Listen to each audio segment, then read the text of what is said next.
কষ্ট হবে মেয়ে যদি ভোগে, ওগো মেয়ে যদি ভোগে। মেয়েদের ভালো করে লেখাপড়া শেখাও, লেখাপড়া শিখিয়ে তাদের দেশ গঠনে লাগাও, ওগো দেশ গঠনে লাগাও। মেয়েরা আজ পিছিয়ে নেই কোনো কাজেতেই, মেয়েরা আজ পিছিয়ে নেই কোনো কাজেতেই। মেয়েদের ভালো মন্দ জানতে হবে মা বাবাকেই, ওগো মা বাবাকেই। তাই তো বলি 18 বছর আগে মেয়েদের বিয়ে দেবে না, পুলিশ প্রশাসন জানতে পারবে ছাড়বে না। মনে রাখবে ছেলেদের 21 আর মেয়েদের 18 হলে তবেই তাদের দুজনের বিয়ে দেয়া চলে, ওগো বিয়ে দেয়া চলে। আমার এই কথাটি মনে রেখো ভাই, বাল্য বিবাহ রোধে সবার সাহায্য যে চাই, ওগো সাহায্য যে চাই। তাই মেয়েদিকে বলছি 18 বছর আগে বিয়ে করবে না। অল্প বয়সে বিয়ে করলে মেয়েদের নানা রকম শারীরিক প্রবলেম আসে। বর্তমান যুগে বাবা মা বিয়ে দেওয়ার আগে মেয়েরা চলে যাচ্ছে। আমি বলবো ভালোবাসাটা কোনো অপরাধ নয়, কিন্তু তোমরা যাকে ভালোবাসছো ভালো করে খোঁজ দিয়ে দেখো সে তোমার সঙ্গে সারা জীবন থাকতে পারবে কিনা। তাকে অপেক্ষা করতে বলো, 18 বছর বয়স হলেই তবে তুমি যাবে। সে যদি অপেক্ষা করে জানবে প্রকৃত সে তাকে তোমাকে ভালোবাসে। সেদিকেও ঠিক একই কথা বলছি। আর আরেকটা কথা বলছি, বর্তমান যুগে নেশার দ্রব্য, বিশেষ করে তামাকজাত দ্রব্য আমাদের ইয়ং জেনারেশনের মধ্যে খুব বেড়ে গেছে। তামাক গুটকা খাচ্ছে, গুটকা খেয়ে যেখানে থেকে টিপ ফেলছে, কিন্তু এটা কিন্তু ক্যান্সারের একটা লক্ষণ। গুটকা বেশি খেলে কিন্তু ক্যান্সার হয়। তাই বলবো যুব সমাজকে বলবো, ইয়ং জেনারেশন যারা তোমরা বড় হবে ভবিষ্যৎ নেশাটা করো না। নেশা সাময়িক আমাদেরকে আনন্দ দিতে পারে, কিন্তু দীর্ঘকালীন ভিত্তিতে আমাদের ক্ষতি করে। আরে মোটর কলাই গোল গোল দাঁতে কাটে না, মোটর কলাই গোল গোল দাঁতে কাটে না। আরে গুটকার নেশা আমায় ছাড়ে না, আরে গুটকার নেশা আমায় ছাড়ে না। আরে গুটকা খেয়েছি পিঠ ফেলেছি দেয়াল করেছি লাল, আরে গুটকা খেয়েছি পিঠ ফেলেছি দেয়াল করেছি লাল। তাই দেখে বউ রেগে বাপের বাড়ি গেল গতকাল, তাই দেখে বউ রেগে বাপের বাড়ি গেল গতকাল। হাট গেলাম বাজার গেলাম কিনে আনলাম, হাট গেলাম বাজার গেলাম কিনে আনলাম।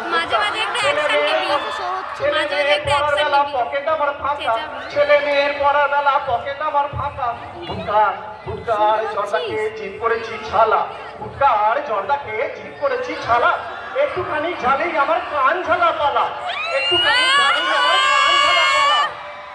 কাজের ফাঁকে গুটকাকে কেটে যায় দিন, আরে কাজের ফাঁকে গুটকাকে কেটে যায় দিন। মনটা আমার আনন্দ আছে তার ধুমটা দিন, মনটা আমার আনন্দ আছে তার ধুমটা দিন।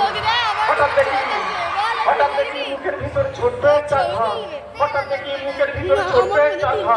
বউ বলে তাড়াতাড়ি ডাক্তারখানা যা, বউ বলে তাড়াতাড়ি ডাক্তারখানা যা। ডাক্তারবাবু ডাক্তারবাবু মুখের ভিতর ঘা, ডাক্তারবাবু ডাক্তারবাবু মুখের ভিতর ঘা। ডাক্তার বলে আরো গোটা কথা গুটকাই তুই খা, ডাক্তার বলে আরো গোটা কথা গুটকাই তুই খা। ওরে গুটকা তোকে টাকা দিলাম পয়সা দিলাম দিলাম ভালোবাসা, টাকা দিলাম পয়সা দিলাম দিলাম ভালোবাসা।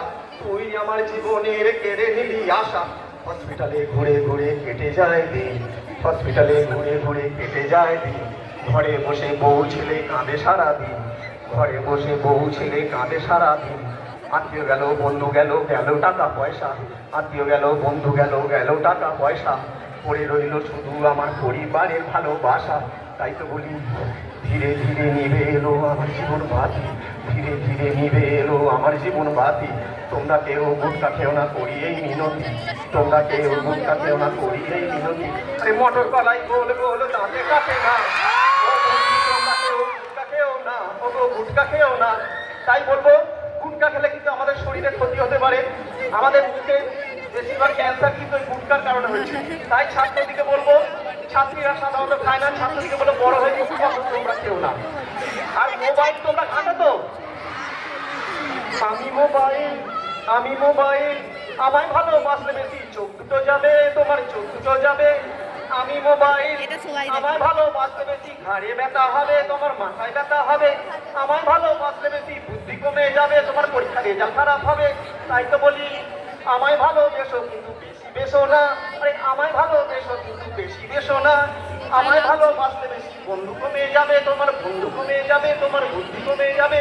তাই তো বলি আমায় ভালোবেসো কিন্তু বেশি বেশো না, বেশি বেশো না।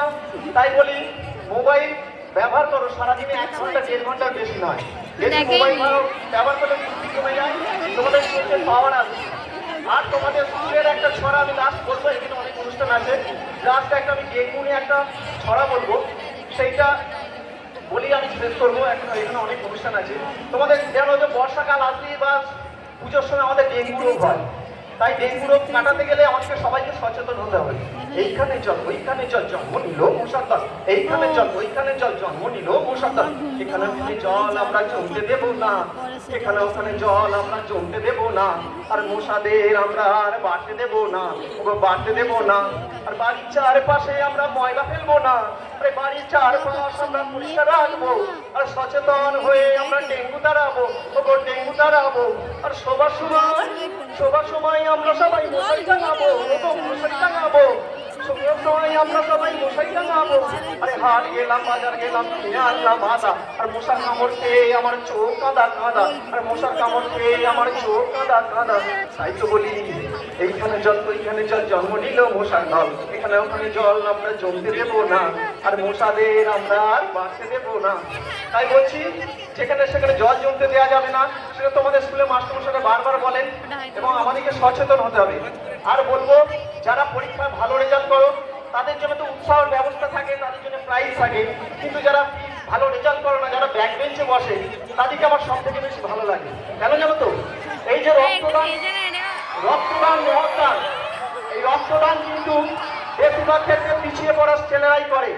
এবং এই আমাদের পিছিয়ে পড়া ছেলেরাই একটা রাস্তা যদি অ্যাক্সিডেন্ট হয়, দেখবে আমরা যারা ভালো ছেলে, হয়তো মাস্টার ডাক্তার ইঞ্জিনিয়ার হয়েছে, সে ছুটে দিয়ে জলটা দেবে না। কিন্তু একটা দোকানদার, একটা টোটোওয়ালা, একটা যারা লেখাপড়া ভালো সেখানে ছোটখাটো ব্যবসা করে, তারা কিন্তু আগে ছুটে যাবে, যে ছুটে যে তাকে জল দেবে, দিয়ে তাকে ডাক্তারখানা নিয়ে যাবে। এই জন্য আমাদের সমাজে কিন্তু সবচেয়ে ভালো কাজগুলো পিছিয়ে পড়া স্টুডেন্টরাই করে। তাদেরকে দিয়ে একটা অনুষ্ঠান করতে গেলে তাদেরকে দিয়ে আমরা বিভিন্ন কাজ করাই, ভালো ছেলেরা চুপচাপ বসে থাকে। তাই বলবো ভালো ছেলেও যেমন দরকার, সমাজ করার জন্য পিছিয়ে পড়া মাঝারি মানুষ স্টুডেন্টরাই বেশি এগিয়ে আসে। তাই বলবো তোমরা বড় হও, পড়াশোনা করবে, তারপর ভালো মানুষ হও। এই যে যার মূর্তিটা তোমরা দেখছো, এই দুদিকে যে দুটো মূর্তি রয়েছে, এদিকে অনুসরণ করবে। ঠিক আছে? তোমরা বারবার বলছি, তোমরা কুসংস্কারে অন্ধ বিশ্বাস করবে না, সায়েন্সকে বিশ্বাস করো, বিজ্ঞানে বিশ্বাস করো। স্বামীজি যে কথাগুলো বলে গেছে সেগুলোর উপর খেয়াল রাখবে এবং সমাজকে ভালো রাখার কাজ করবে। এটুকুই আমি বলবো। আমার ধন্যবাদ জানাই এবং এই যে স্কুলের সমস্ত মাস্টারমশাই দিকে যে আমাকে এখানে এই প্ল্যাটফর্মটা ব্যবহার করতে দেওয়ার জন্য। সবাই ভালো থাকবে, সবাই আনন্দে থাকবে, কখনো হতাশ হবে না। জীবনে ভালো খারাপ আমি হোয়াটসঅ্যাপে কম দিই, আমি তো ফেসবুকে বেশি দিই। মনের জোরটাই রাখবে। তোমরা মনে করো আমার বয়স 56 বছর, আমি এই বয়সে যদি এত হেঁটে যেতে পারি, তাহলে তোমরা কেন এই তোমরা কেন ভালো কাজ করতে পারবে না? মনের জোর রাখবে, কখনো হতাশা হবে না। রেজাল্ট কখনো খারাপ হতে পারে, কখনো ভালো হতে পারে। সবাই ভালো থাকবে। নমস্কার, সবাই বড় দিকে নমস্কার।